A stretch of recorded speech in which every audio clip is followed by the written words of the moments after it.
Good afternoon, Jaipur. As you can imagine, I'm incredibly nervous. I mean, look at the company that I get to keep here. I'm Siddharth, Dhanvant, Shanghvi. Thank you so much for coming to hear Mr. Fry speak. I have the great honor of introducing him. The parallels between the lives of Oscar Wilde and Stephen Fry are profound. The wit of both men pays tribute to deep truth. Their bravery has been a scholarship for public opinion, and their solitude has served and enriched a communal wisdom. Toni Morrison says this, that our lives veer towards either the tragic mode or the comic mode. And yet somehow, magically, powerfully, the lives of Oscar Wilde and Stephen Fry manage to do both. They serve both agencies. Leading by experience, this singular, challenging, glamorous fates have somehow also become a part of their art. Writer, broadcaster, comic, Stephen Fry has been celebrated for all of these roles. He is, to borrow from slang, a man with balls. And also that raw, rather lovely quality that rap stars screwed up a few years ago. I think it's called soul. After 17 years of being solo, he came into marriage, thereby proving that insurmountable darkness is sometimes rewarded by unbelievable love. So I wanted to welcome to India and to Jaipur his husband specifically, and especially Elliot Spencer. We have strange laws in this country. You must pay them mind, of course, but no body. Ladies and gentlemen, presenting his distinguished lecture on Oscar Wilde is Stephen Fry, recipient of innumerable awards.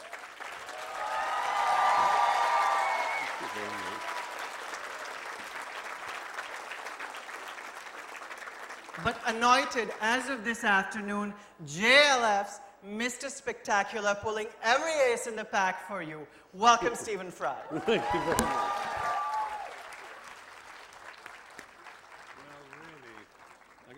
Do I wear this? I suppose I do. Or I use this. I hope you can hear me. Can everybody wave if they can hear me? That's a good sign. Thank you very much. Listen, this is an extraordinary honor for me to be here and to be able to talk about my favorite human being, the person about whom I've read, with whom I feel the deepest and greatest connection of all. And I wanted to share with you just exactly how that came about, and perhaps also to ventilate a few thoughts about Oscar Fingal O'Flaherty Wills Wilde, and why I think he is such a giant. And I really do mean that, a giant of letters and a giant of the soul. That means a great deal today.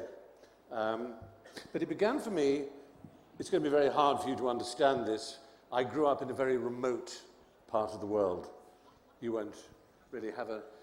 If I were to tell you that the nearest city to where I grew up was 12 miles away, you can imagine how remote it was. All right, it doesn't seem very remote to you, but it does to an Englishman on this dense, packed aisle. It seemed to me that I was secluded totally, cut away in this great green swathe of countryside with nothing to keep me excited or happy. It's a foolish, childish thing, but basically, if a child grew up in Piccadilly Circus in London or in Times Square in New York, they would moan to their parents, "It's so boring here, there's nothing to do." And that was pretty much my cry in the middle of Norfolk in England. And one rainy day, I really couldn't think of anything to do. It was a Sunday, and my parents didn't approve of television. There was one very, very small television set, really about that big, black and white, which was brought out for things like Winston Churchill's funeral. Well, I say things like that. That only happened once, obviously. And the moon landing and things of that kind of importance. For the rest of the time, it was kept in a cupboard. But it was a rainy afternoon, so I thought I'd take the television out of the cupboard and turn it on, and you have to stick a coat hanger in the back to get a picture. And eventually, this picture, black and white, showed young men and women speaking in a beautiful room, and I didn't know what it was, and I lay on my stomach, and I watched it. And I was utterly transfixed. These people were talking to each other in a way that I had never heard before. They were using language in the most extraordinary way. And as I watched, my mouth got wider and wider open. I didn't know what I was watching. I knew that it was old-fashioned, but it wasn't Shakespeare. It wasn't that sort of old-fashioned.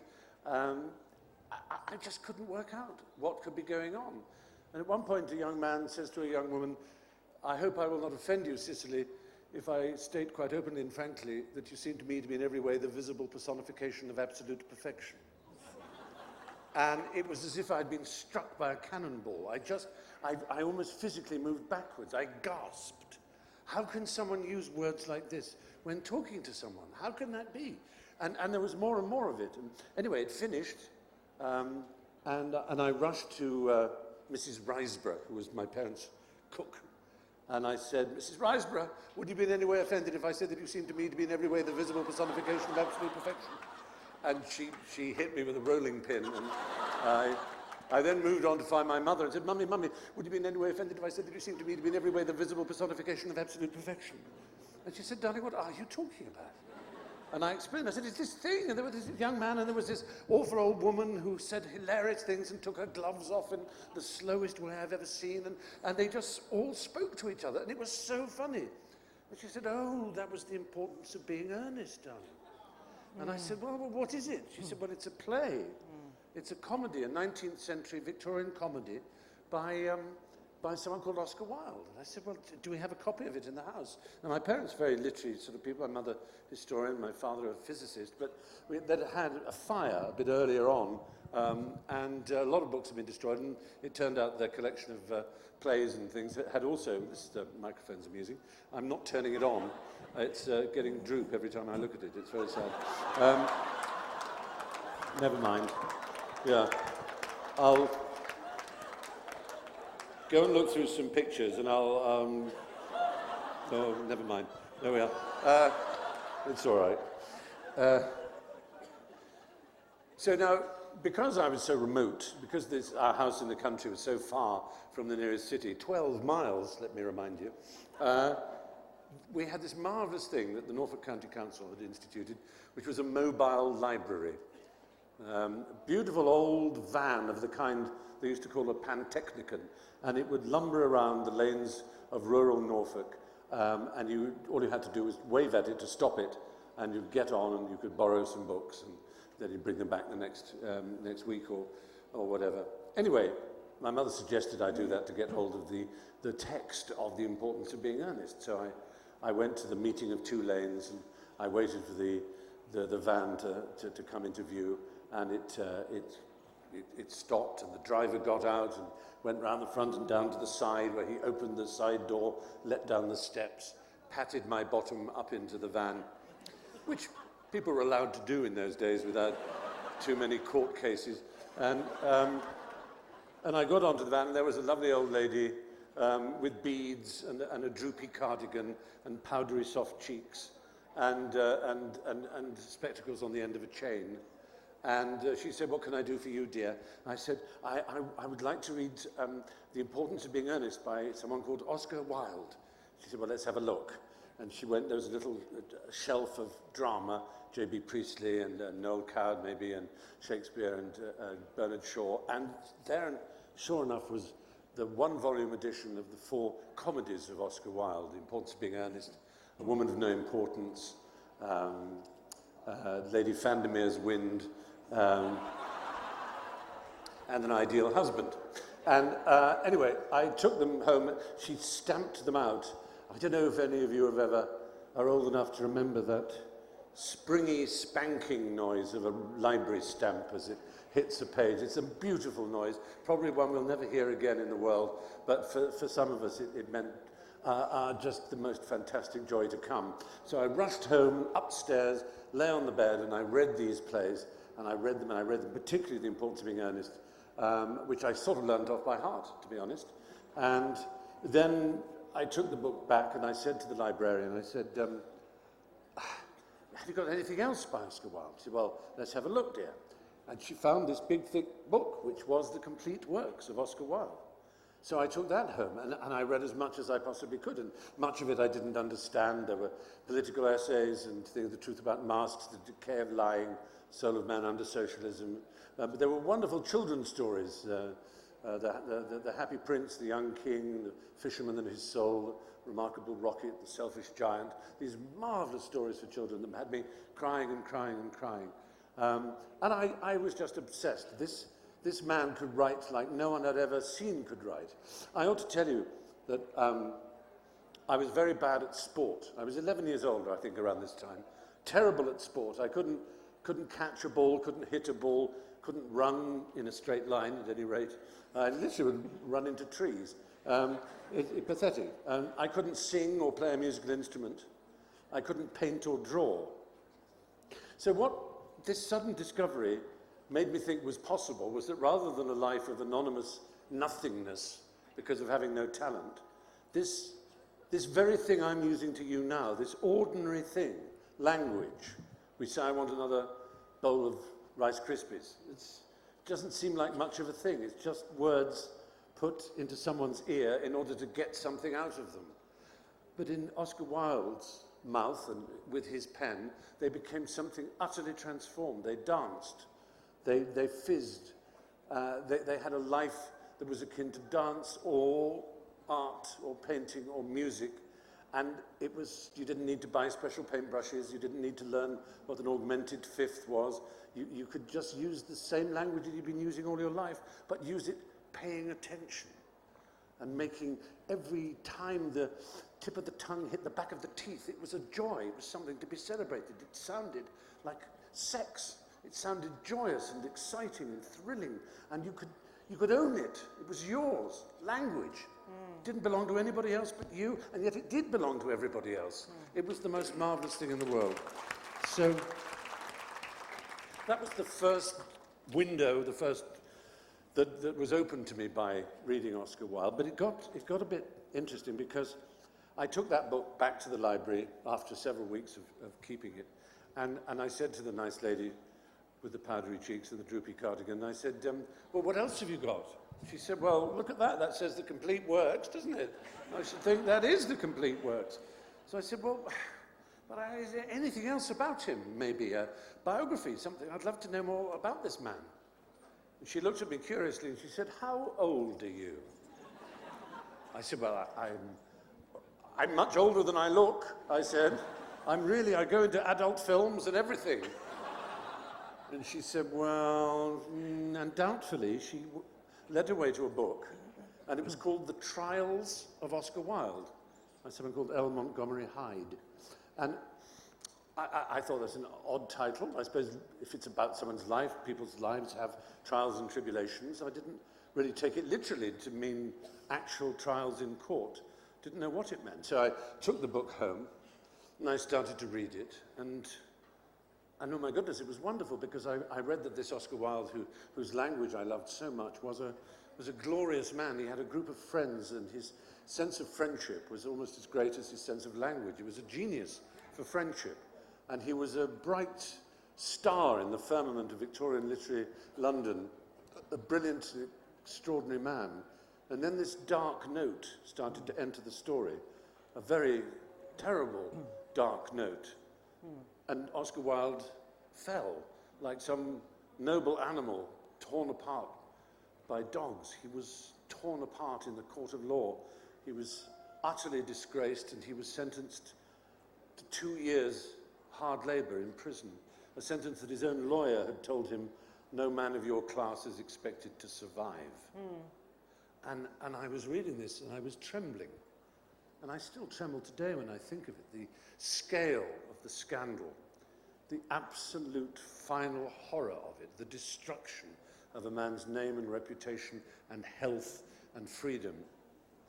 And what was so awful for me was that the crime of which he'd been convicted, the offences for which he was guilty, sprang from a nature that I knew was the same as mine.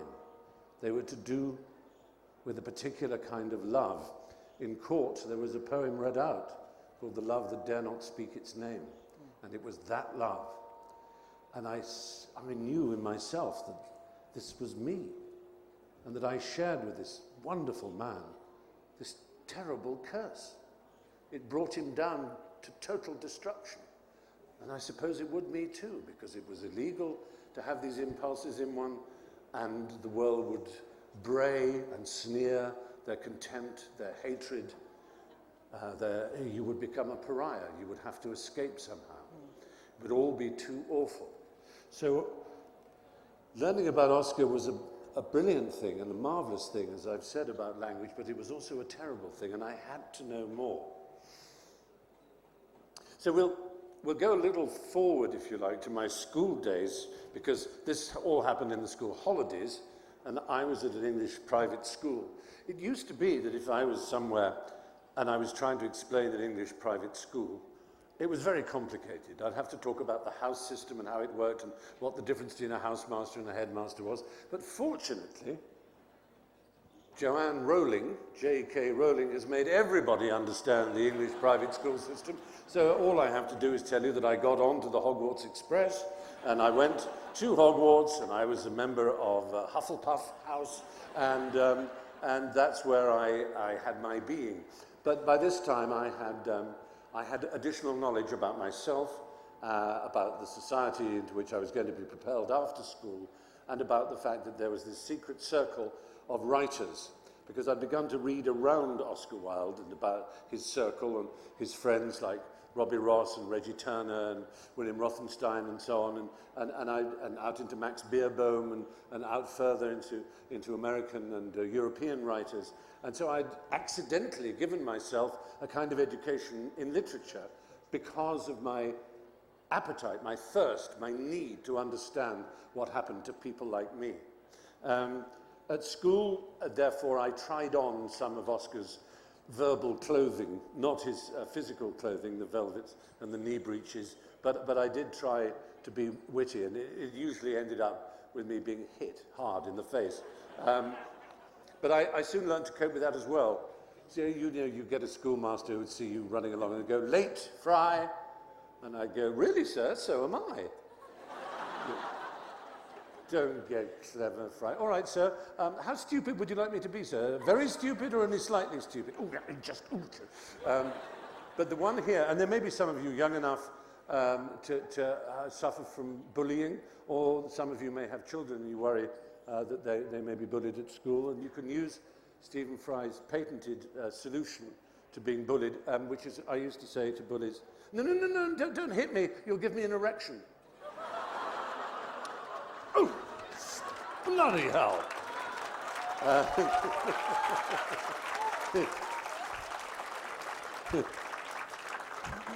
It does work, though I haven't quite thought it through for both genders.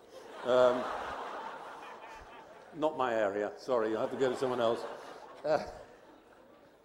So I read more and more about Oscar as I grew up, and I had my own adventures, but he was always there by my side. And really, as I got to university age, I began to think about Wilde at university. He was born, as I'm sure you all know, in Ireland, not in England. Ireland was a part of the British Empire to some extent, and he was from a Protestant family, which mattered in those days, unfortunately, these things, what was known as the Protestant ascendancy. And his father was an ophthalmic surgeon, an eye doctor. And he was pretty comfortably off. His mother was a political journalist who fought for Irish independence under the name Speranza, hoping. And he was the most brilliant child, just as you'd hoped he might be. His brother used to win money by saying, it sounds like a magic trick. He'd be at this school, and his brother would say, pick a book from the shelves, any book, obscure as you like, and give it to Oscar to read. And 2 shillings to me, if what I say he can do, he can do. So they'd give it to Oscar. Oscar would pick the book up, and he would start to turn the pages at this kind of speed. And that's how fast he could read, unbelievably quick. But not only that, he could retain it all. Wow. So then Oscar's brother, William as well, he would say, okay, there's the book, turn to a page, start reading, and Oscar would join in. They go, oh, that's cheating, you're cheating. He said, no, he remembers it. So it seems like a parlor trick. He just had that kind of mind. Well, that's not particularly useful, and it's going to be a spy or something, but he then developed his passion for Greek poetry and philosophy and literature and civilization, and became the best Hellenist scholar of his generation at Trinity College, Dublin, where he was educated. And his famous teacher there, Mahaffy, sent him on to Oxford, where he went to Magdalen College, saying this is the greatest Greek scholar you will ever see. And indeed, he didn't disappoint. I've been to a library in Los Angeles, which contains a lot of Oscar Wilde material, and it has his lecture notes. There's a lecture on Aristotle, and Wilde wrote his notes entirely in Greek, listening to this. It was extraordinary. The lecture was in English, but he wrote it in Greek. He was very smart. There's a story when he was getting his final degree. Do you know what a viva is? It's like an out loud exam, yeah? Yeah, I'm sure you have them. When it came to his Greek, he had his viva, and they wanted to be sure that he was fluent in New Testament Greek. As you know, all the books of the New Testament in the Bible are written in Greek, but it's not classical Greek, it's not Attic Greek, it's a slightly different form, and they wanted to be sure he was fluent in it. So they handed him a New Testament, and it happened to be the Passion and Crucifixion of Christ, and said, translate, Mr. Wilde. So he began to translate. They said, that's very good, that's very good. He carried on translating. Oh, Mr. Wilde, you can stop.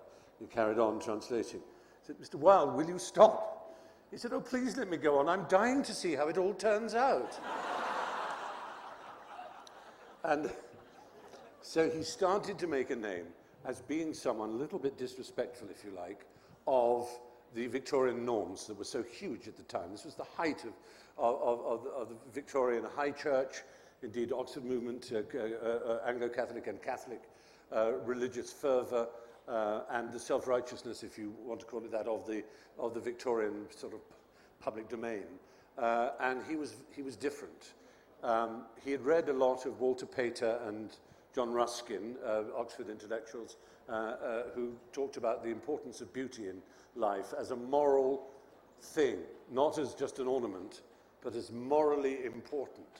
And Wilde absorbed this with enormous passion and belief. He indeed was interviewed. He was famous as an undergraduate already in London. He was famous while he was still in Oxford. Indeed, some people have said Oscar was the first celebrity. But he was certainly a journalist came to interview him, and they asked what his ambition in life was, and he replied it was to live up to his collection of blue and white china. And this kind of talk upsets a certain kind of Englishman. You know, what does he mean to live up to his collection of china? I mean, that's not healthy.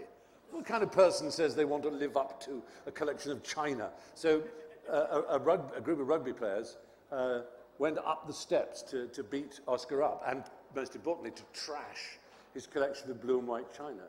Now, Oscar was a very big man, and he was Irish, and he'd played a lot of sport in his life, despite this reputation we might think he has for being some sort of peacock or lily holding aesthete. He was a strong man and broad-shouldered. The first rugby player was sent careering down the stairs. The second one came after him, then the third, then the fourth. Then Oscar looked down at the rest of them, who were beginning to look a bit scared of going up themselves.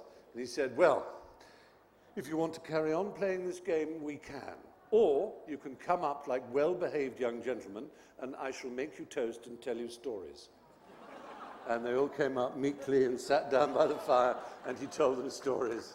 What a man. How do you not like a man like that? Well, then he came to London thinking to make his fortune. It was clear he'd won all the big medals, you know, the Newdigate Prize and so on at Oxford. And people thought, well, he's got to go into Parliament. That's what he's next going to do. Find a wife and go into Parliament, such was the world. Well, he did find a wife. He found this marvellous lady called Constance Lloyd, who became his wife, whom he adored. And she was a very clever, very smart woman, a very early member of the Rational Dress Society. It may seem a bit odd that might be an important thing, but it was actually a vital precursor to the women's suffragette movement, because the Victorian dress was constricting in exactly the same way that social norms were constricting, and the idea of loosening the corsets was an incredibly important step towards suffragette freedom too. So she was a bright woman, very much her own woman, not a typical Victorian woman, if you like. Now, a strange sidebar in history is that Gilbert and Sullivan, popular in India, I know, among some people, perhaps a bit out of fashion these days, but rather brilliant in their own way. They were very successful writers of light operas, satirical light operas, operettas, known as the Savoy Operas, run by their company, a fellow called John D'Oyly Carte. There is a point to this. They decided that they would write their next operetta. They would make fun of Oscar Wilde and his circle. Now remember, at this point, Oscar had not written a poem worth reading or a play worth reading or performing. He had merely made his name through the way he dressed, the way he spoke. And it was enough for him to have been seen as the founder of a movement, along with James McNeill Whistler, the painter, and a few others. So they wrote this operetta, and it was called Patience. And it was a huge success in London, because everybody knew the Oscar Wilde type. They all spoke of each other as being, oh, too utterly utter, and all these sort of phrases that were very much of the period. But they were used to taking their operettas to Broadway, where they would be eaten up by the American audiences, Pirates of Penzance, and Mikado, and so on.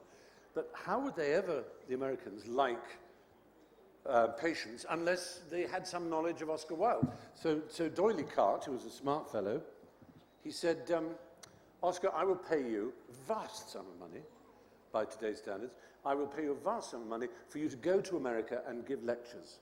Just give talks as yourself on the kind of subjects you want to talk about. I want to make you famous in America. It's that simple. If you're famous in America, then the play Patience will be a hit. It was a superb idea, and it worked brilliantly. Oscar arrived in the Customs Hall, famously, in New York, asked if he had anything to declare. He said, I have nothing to declare except my genius.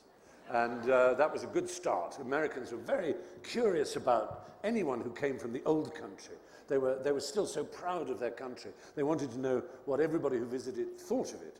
And at one point he was in Chicago, and Chicago was incredibly violent. We're talking about the 1870s here, 1870s and 80s, 1870s.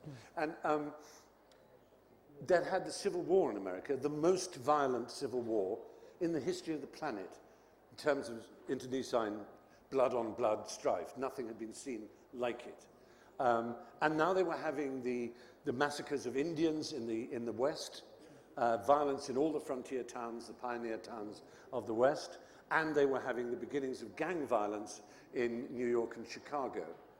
And Americans were puzzled by this, because their country was founded in principles of harmony and enlightenment and peace and reason and surely everything that was noble. 1776 and the Declaration of Independence and the Constitution of the United States, these were beautiful instruments that were to create the ideal country, the shining city on the hill. And what had happened? Blood, blood, blood, blood. It was inexplicable. Americans wanted to know why this happened. We all of us live in violent societies and would like to know why our cultures are violent, and they had perhaps more reason than most at that point in history. So they said to Oscar, can you tell us, Mr. Wilde, why Chicago is so violent? What is your explanation? Do you have one? And Oscar said, oh yes, the matter is readily susceptible of an explanation. Your wallpaper is so ugly. And yes, you might laugh, but what's interesting to me about that is that actually Oscar, as so often with his witty remarks, is getting at a core truth that is really quite serious. And I mentioned earlier the point about the moral necessity of beauty in people's lives.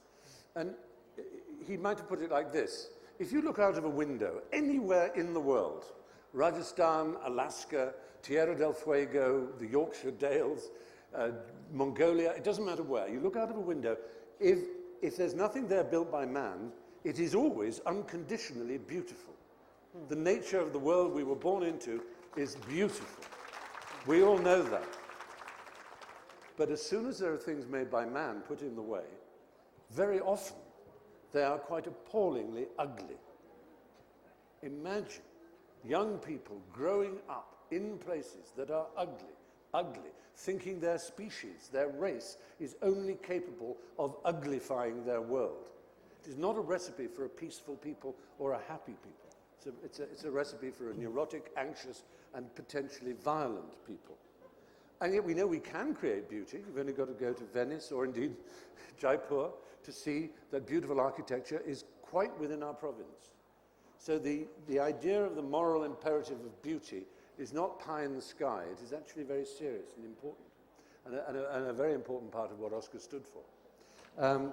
Anyway, he came back from America, and he started to have a pretty good life because he edited magazines, he wrote poetry, and then he wrote a novel, A Picture of Dorian Gray. Now, at this point, he'd started to get in with a circle of friends who shared what you might call his nature. He had two children whom he loved, absolutely, Cyril and Vivian, who were his sons, and he read them stories, which went on to become the fairy stories, for which he's very well known. But he also was very drawn to what he called feasting with panthers. And feasting with panthers meant the dark, dangerous world of the homosexual subculture of Victorian England. And people can speculate about what his role was actively, sexually, in other ways. It's kind of none of our business, but natural curiosity draws towards it. But what we do know is that he met a young man called Alfred Douglas, Lord Alfred Douglas, the son of the Marquis of Queensberry, who was very famous for having drawn up the laws of boxing, exactly, the Queensberry laws, the Queensberry rules, as they're called. And this young, beautiful boy, Alfred Lord Alfred Douglas, he and Oscar became a couple, essentially. And to cut a long story short, I'm sure you know what it is. His father, Lord Queensberry, became more and more angered by Oscar's involvement with his son, and he took to stalking him and insulting him in public until it came to Oscar's greatest triumph, the first night of The Importance of Being Earnest, which was absolutely sensational. The London theatre had not seen an opening like it. To this day, it is a miracle of that period. It so happens more theatres were built in Victorian England than at any other time in human history, and yet there's only one play that's a masterpiece in that time, and that's The Importance of Being Earnest. But that very night, Queensberry went to the theatre armed with cabbages and rotten vegetables to throw. He was barred entrance. So he went to one of Oscar Wilde's clubs and he left a card for him, an open card, in other words, not in an envelope. And it said, to Oscar Wilde, posing as a sodomite. Only he misspelt sodomite and wrote somdomite. And that was left, as I say, as an open card. To us, that doesn't really mean much. An open card, we don't really leave cards to people anyway.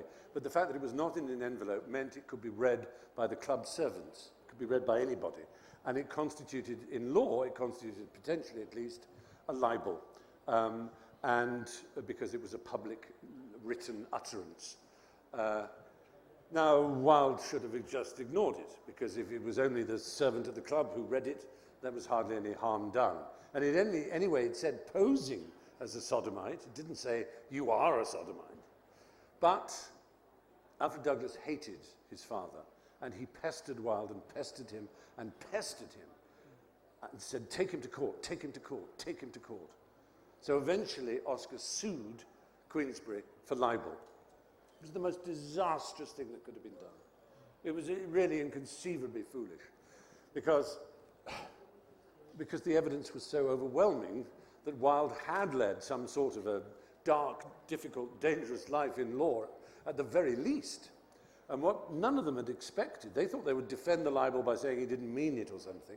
What they didn't think is that his lawyer, Queensberry's lawyer, who was a man called Edward Carson, who actually had been at university with Wilde, as Wilde said, I'm sure he will do his duty with all the added bitterness of an old friend. And indeed, Carson did. Instead of just excusing the libel, he brought on all kinds of young men who worked in hotels and all kinds of things, and brought out shudderingly embarrassing evidence. So much so that the case was obviously going to collapse against Queensberry. Remember, this is Oscar bringing the case against Queensberry. The case collapsed, and everyone sensible said to Oscar, well, you better get out of the country now, Oscar, because there was enough evidence brought there to mean that they can arrest you. The police will get you. Because in 1885, a law had been passed, called which was about prostitution, actually, but it had an amendment called the Labouchere Amendment, which basically meant that any activity between two men of a sexual nature could be punishable by a maximum of 2 years hard labor. And so this was a serious threat. Oscar, for reasons that no one really to this day can persuasively tell you are absolutely what he wanted, decided that he would not flee to France. And he stayed in England and was arrested at the Cadogan Hotel and taken to the police courts. And the first trial had a hung jury, which means, you know, they couldn't make up a majority on either side. 6-6. 6 said he was guilty, 6 said he was innocent. So he had to go through a third case in front of an appallingly hostile judge who summed up at the end saying, "This is the worst case I have ever heard." 2 weeks earlier, he'd tried a case of child murder, but he thought the case of Oscar Wilde with, you know, overaged young men was worse than child murder. That's the kind of attitude that was prevalent. It is my duty to pass the heaviest sentence the law can allow. In my view, nothing like heavy enough. And it was 2 years hard labor. And so Wilde went to jail. He wrote 2 things after this time for which he is rightly remembered. One is an extraordinary long letter, 50,000-word letter, to Lord Alfred. A letter which is filled with some sort of recrimination, and you might say finger-wagging, but it's so beautiful. It's called De Profundis. It's always published under that name, from the depths, from the deeps. I call you, O Lord, you know, that quotation from the Bible. And it is De Profundis, from the depths. It's a magnificent piece of writing, and I would urge anyone who doesn't know it to have a look at it. And then he wrote the Ballad of Reading Gaol, which was his last gasp, if you like, as a public figure, because it was an attack on the Victorian penal system. As he said, in a Christian society, or any society which hopes to call itself just, then the moment someone leaves a prison is the moment they should be embraced and welcomed back into society.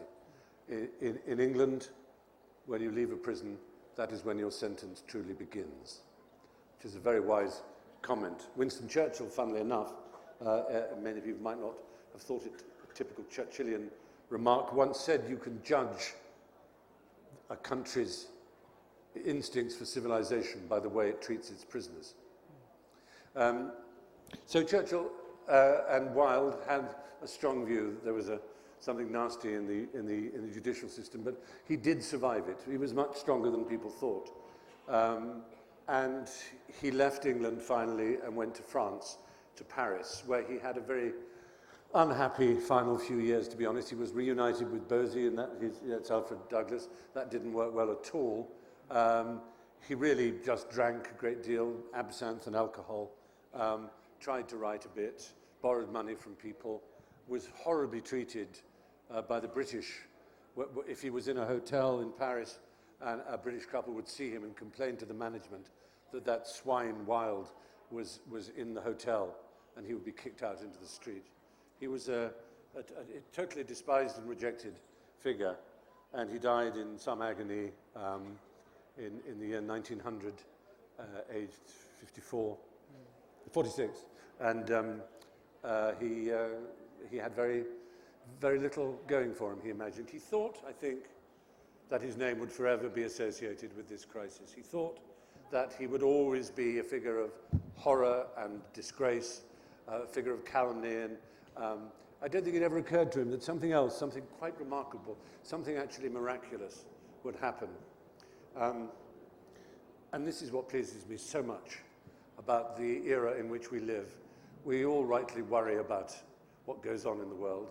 Some things go extraordinarily right. Let me tell you, for example, when I first became, whatever the word is, famous, well-known, been on television, however one wants to put it, it's always embarrassing to use any of those words, but it meant I got asked sometimes to do talks at universities and colleges and things. And you know, in the 80s, it was pretty normal to see the same posters you would have seen in the 70s. You would see Che Guevara, Karl Marx, John Lennon perhaps, Jimi Hendrix, because to a student in the 1980s, if the world was going to be saved, it was going to be saved by revolutionary politics and rock and roll music. And it sounds a bit silly there, but it was a positively, forcefully felt ideal that these heroes in these big posters in neon colors, Karl Marx with his huge beard and that Che Guevara picture that everybody knows. And then I noticed over the years a fascinating change. Maybe it was the Berlin Wall going down, maybe it was the fact commercialization of music became so prevalent and so crass and so uninteresting that no longer could rock and roll stars be considered heroes in quite the way they were. So instead of Jimi Hendrix or John Lennon, instead of Karl Marx, instead of Che Guevara, you'd start to see Charles Darwin, Albert Einstein, and Oscar Wilde. Always Oscar, he was there. And I came to realize that, of course, he was, to students, the student prince.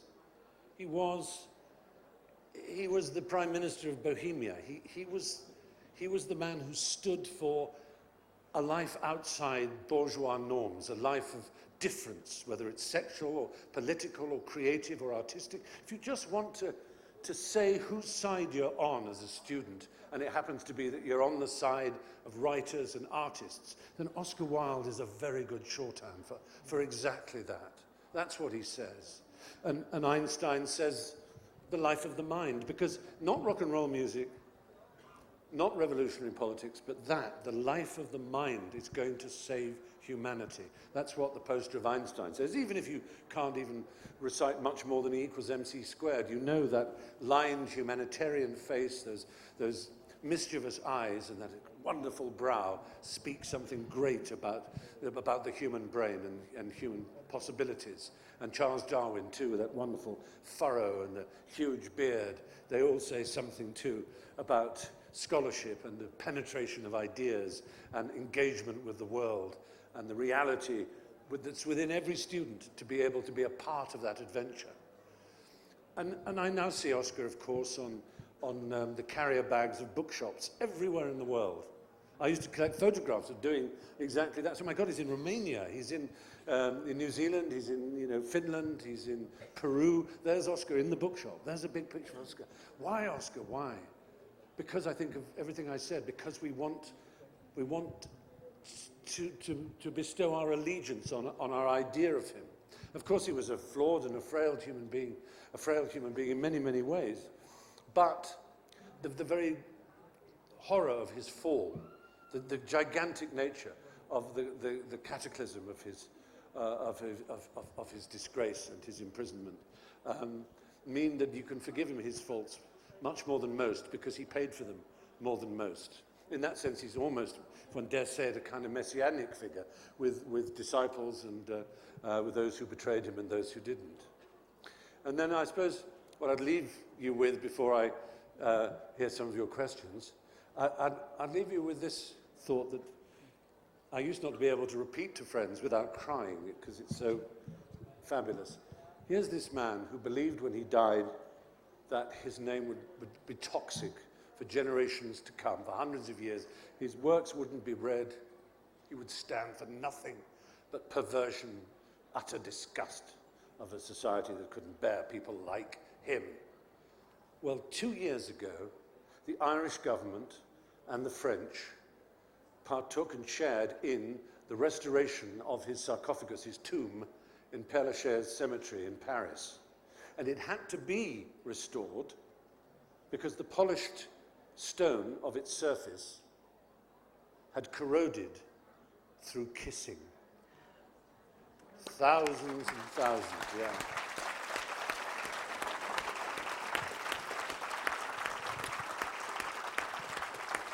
So, my goodness, isn't that wonderful? And while we get some microphones out to you, wouldn't it just be allowed once to wake him up, just for 5 minutes, just to tell him that? Then he could go back to sleep again. Anyway, so thank you for gentlemen now.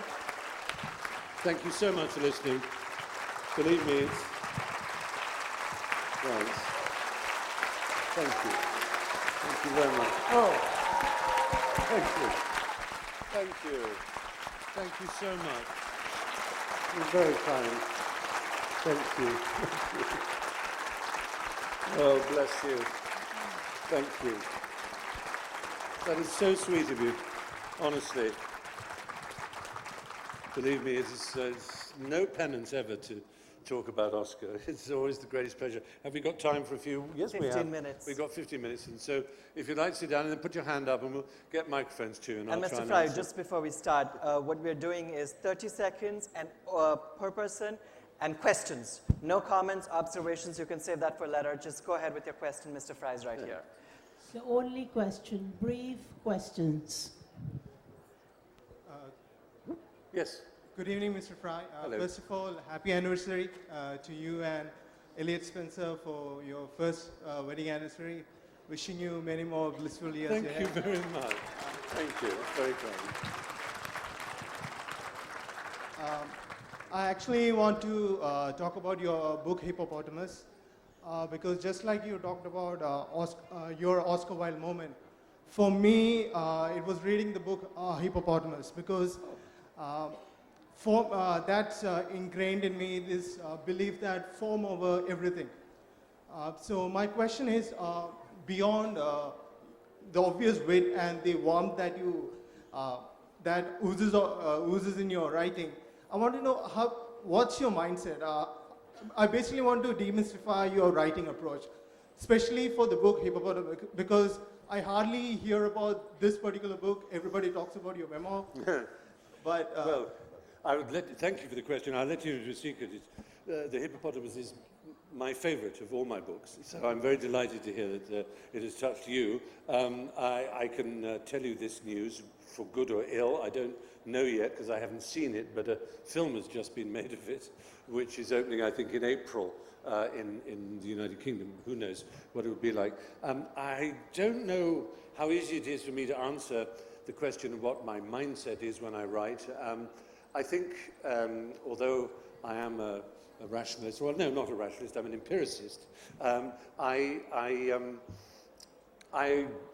along with most writers, will say there is something rather mysterious about the process of extended, continuous fictional writing. Things do take over. It works best. In the same way that people speak in tongues, as it were, at revivalist meetings, it doesn't mean that there is actually a Holy Ghost moving through the room at that time, but there is something that human beings can do sometimes of a, we can call it mystical nature, and the frustration of writing is it can come and then go, and you can't always trust it. But I can't say much more than that, except that I'm very, very touched that you like the book. Thank you. Yes, so who's next? Has someone got a... Yep, we'll move slowly up towards the proper part of the tent. Good afternoon, Mr. Fry. You mentioned how Oscar Wilde was deeply well-versed in Hellenistic philosophy. So do you think he had any useful ideas on what sort of government we as a society should aspire to build? Because in the year 1891, his miracle year, his annus mirabilis, if you will, he wrote this book called The Soul of Man Under Socialism, where he talks about the individual, the government, and the relationship. Any useful ideas there, you think? question. I happen to believe that The Soul of Man Under Socialism, which you've referred to, is one of the greatest political essays of the 19th century. And it's as important to read that as it would be to read Engels and other writers of that period. But certainly, I think he was deeply influenced by Plato in particular when it comes to Plato's Republic and the idea of how to build a perfect society. You have to remember that, as always with Plato, Plato is playing with ideas as much as with realities, and that he's putting suggestions in the mind of readers.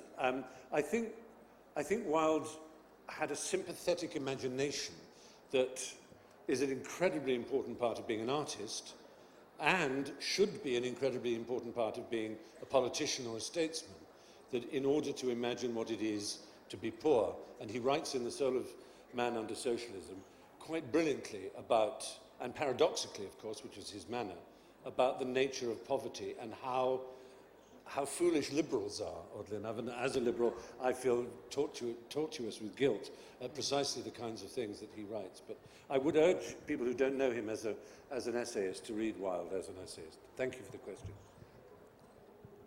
Thank you for all your talks here. We've thoroughly enjoyed them. Thank you.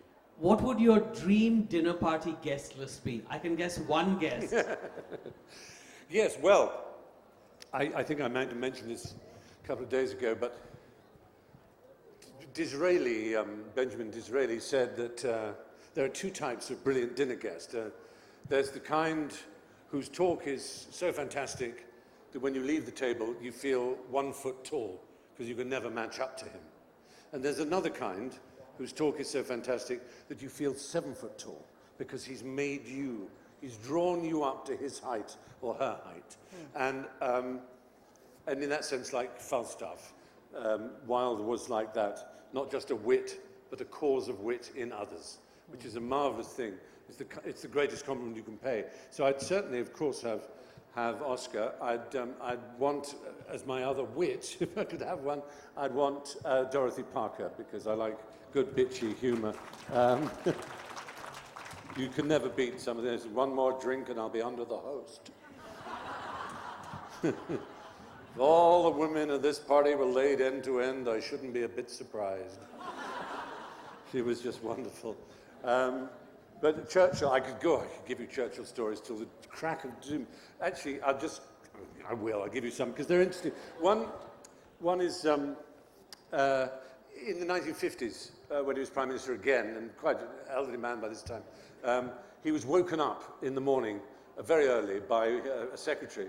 Said, Prime Minister, wake up, wake up. Said, what is it? Is it war? What are the Russians? Said, no, Prime Minister, no.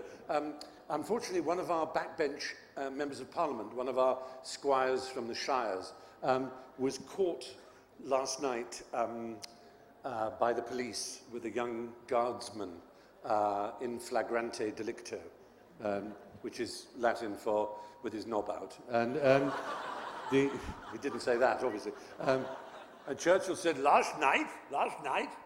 And the secretary said, yes, last night. It's going to be in the police courts this morning, and unfortunately the newspapers have already got hold of it. It's going to be a scandal. Churchill said, it was very cold last night, wasn't it? I said, well, yes, Prime Minister, I believe it was the coldest February night for 32 years. There was a bit of a pause, and Churchill said, makes you proud to be British. So I'd have to have him, yes. We have time for one question, so you pick. There are many hands up there, so you pick and we'll this go gentleman there. there's got one, we'll let him have it. Sorry, everybody else. So it was a great talk. I've got two quick questions. First question that, do we, revere people more once they've died? Like, for example, Nicholas Copernicus, Da Vinci, or Oscar Wilde. Do we revere the great minds of a generation posthumously? And secondly, since you have been a part of the Sherlock franchisee, who is the better one, Robert Downey Jr. or Benedict Cumberbatch? You have to answer that, sir. Well,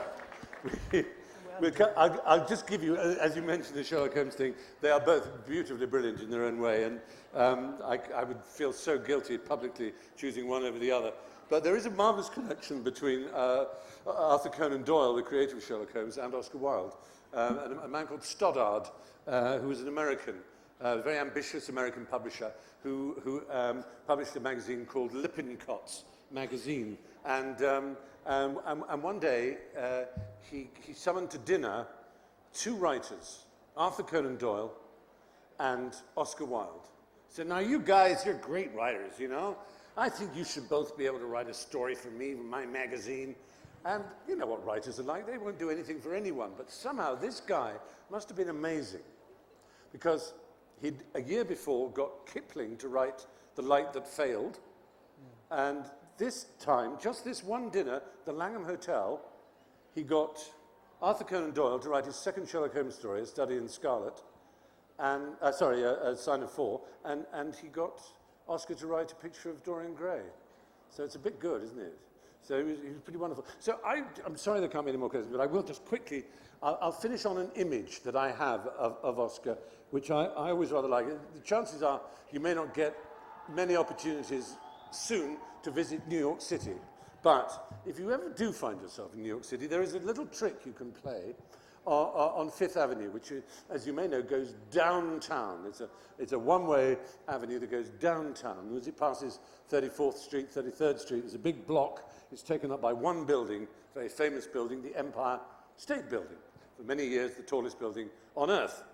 Now, why am I saying this? Well, it's really good fun to do this. If it's like 3 in the morning or something, and you're going downtown, and the lights are in sync, all these green lights suddenly appear, it means you can whoosh past the Empire State Building. When you are next to a very, very tall building, but just in between you and the tall building is a pretty short building, the short building will obscure the tall building. You see what I mean? There's me, I'm that size, there's this huge building, but there's a building there.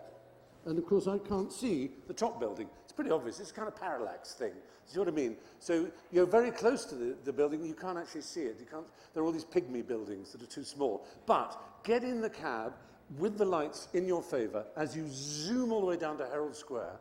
What happens is you look out the back and the Empire State Building appears to launch itself upwards like a Saturn V rocket. It just goes up and up and up and up as all the smaller buildings are diminished into their rightful size.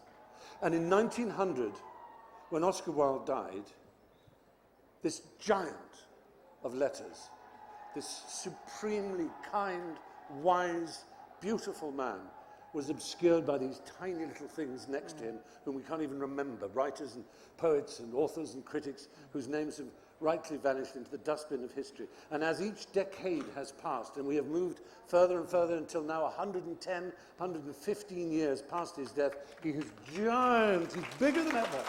So here's to you, Oscar, here's to you, Jaipur, and thank you very much indeed. Thank you. What a wonderful talk by Stephen Fry. And what a wonderful audience you've been. A big round of applause for Stephen Fry once again. Thank you so much for being here. Lovely.